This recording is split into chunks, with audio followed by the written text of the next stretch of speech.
They say silence brings peace, but for certain souls, silence is the echo of war drums.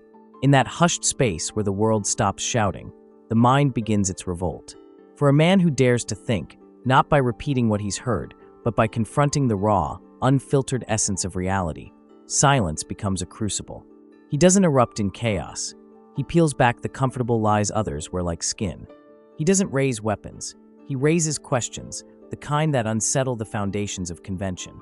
And that makes him dangerous. Not because he seeks to destroy, but because he can no longer be contained.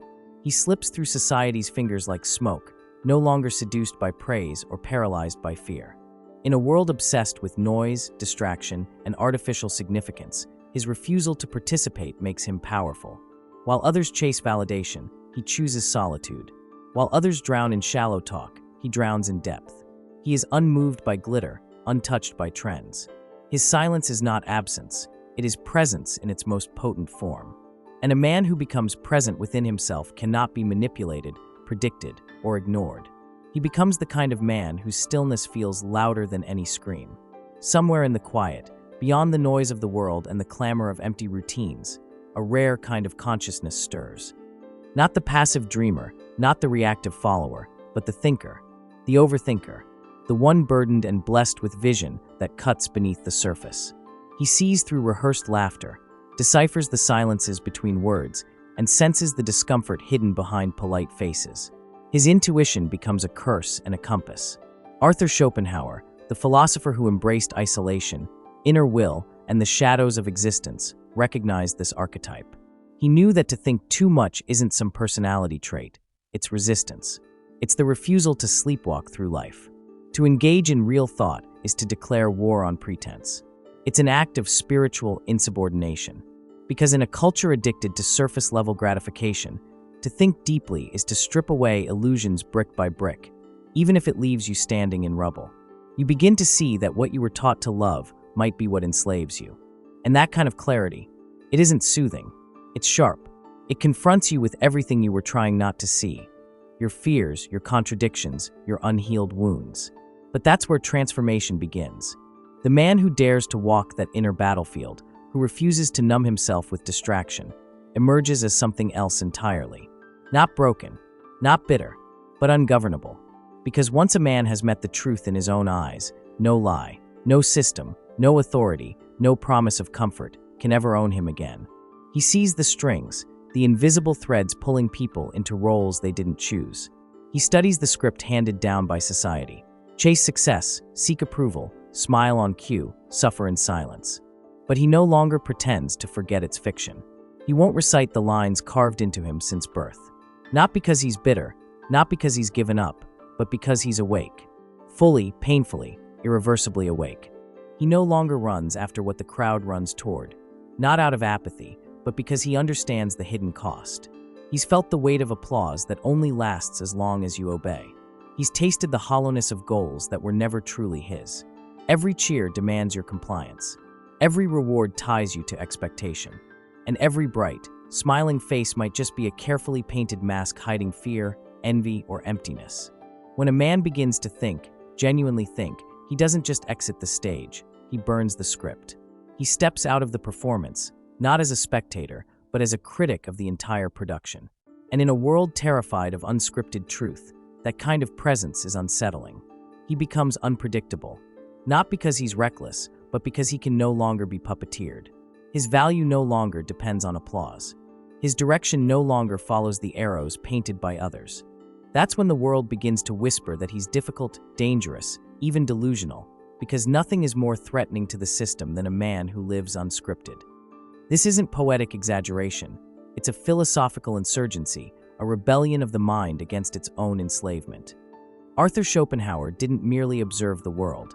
He dissected it, exposing the hidden tyrant within us all, the will.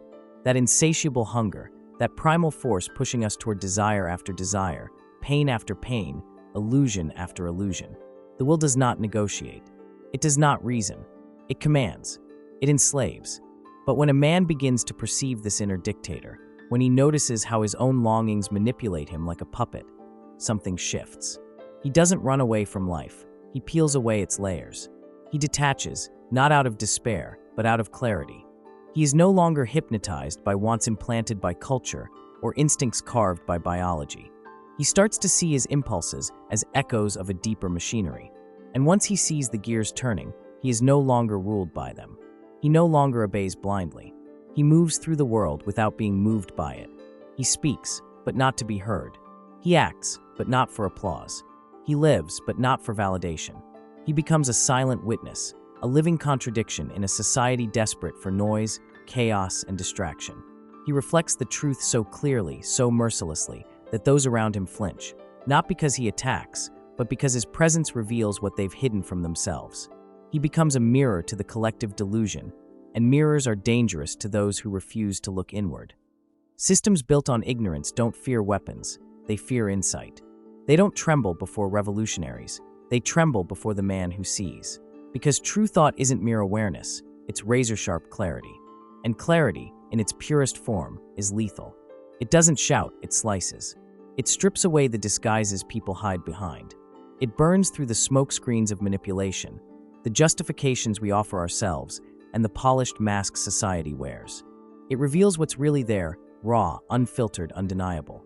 When a man reaches that depth of understanding, he becomes impossible to deceive. He doesn't fall for emotional bait. He doesn't chase comfort at the cost of truth. He no longer dances to the rhythms of fear or approval. He becomes a man no longer wrapped in illusions, a man who sees not just what is shown, but what is concealed. You can't sell him dreams because he's already wide awake. You can't frighten him with threats because he's already faced himself. And that makes him rare, because most men spend their lives running from themselves. But he walks straight into his own darkness and comes out with a torch. He doesn't demand attention. Attention is drawn to him. He doesn't need to argue. His stillness speaks louder than debate. His presence unnerves the shallow, unsettles the dishonest, and disarms the manipulative. Because when a man becomes untouchable from within, the world outside can no longer own him. His silence isn't weakness, it's defiance. It's the refusal to perform, to conform, to kneel. And in a world built on noise and submission, his quiet is a revolution. But here lies the cruel irony. The further your mind travels into depth, the more isolated your path becomes. True introspection doesn't bring a crowd, it clears the room. You begin to shed layers, not just within yourself, but in those around you. The people you once called familiar start to feel foreign. Conversations that once entertained now feel hollow, drained of substance. You begin to crave truth, not talk, connection, not noise. You notice how often people confuse love with possession, affection with control, and meaning with performance. And suddenly, everything you once accepted starts to feel artificial. You're awake now, truly awake, but in a world that prefers dreams. While others lull themselves with distractions, you sit still in the silence, hearing the echoes they've long tuned out. It's not that the thunder wasn't always there. It's that you stopped pretending it wasn't.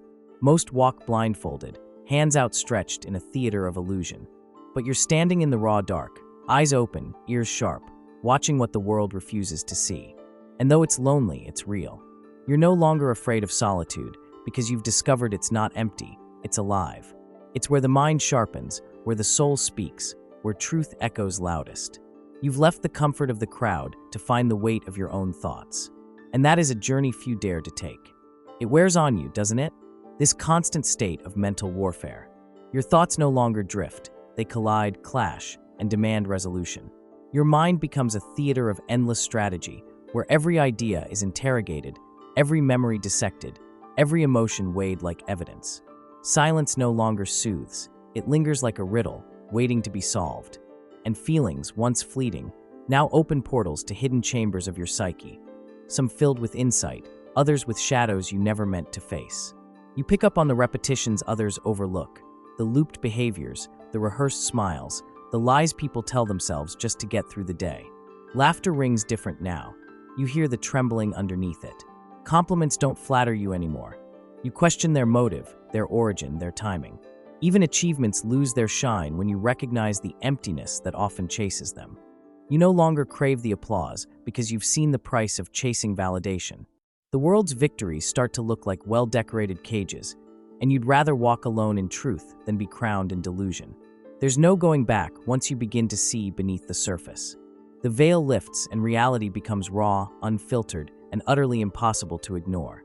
That's the double edge of awareness, the blessing that cuts deep. Consciousness isn't just a light, it's a fire.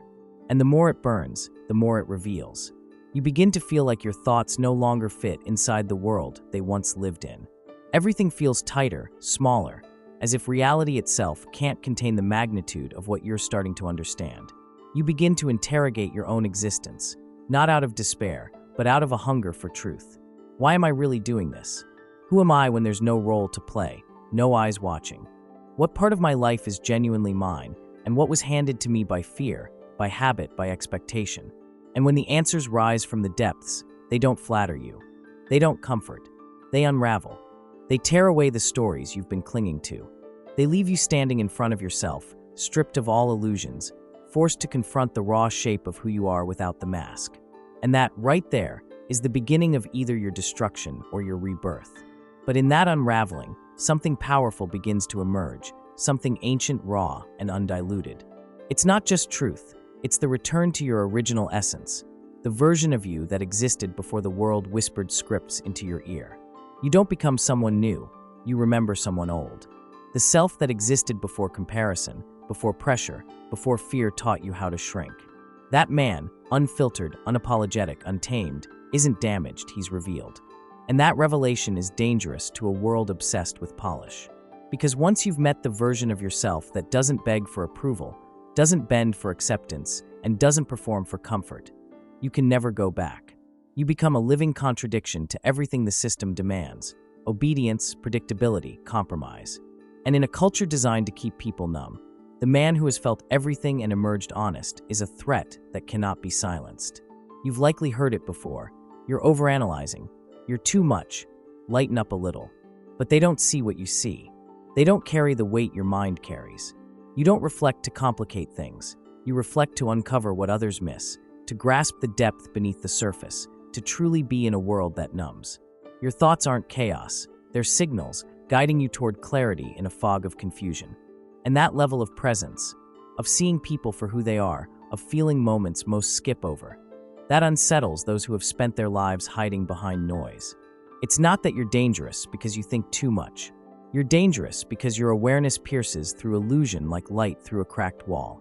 In a culture that thrives on speed, distraction, and emotional sedation, your depth becomes a disruption. Your stillness becomes too loud. Your mind, awake and unafraid to wander into the unknown, becomes a mirror others cannot bear to look into. The man who truly thinks is a quiet threat to any system built on blind obedience. He cannot be swayed by trends, nor hypnotized by popular opinion. He doesn't nod along just because a crowd does. He pauses. He probes. He dissects the claim before accepting the conclusion.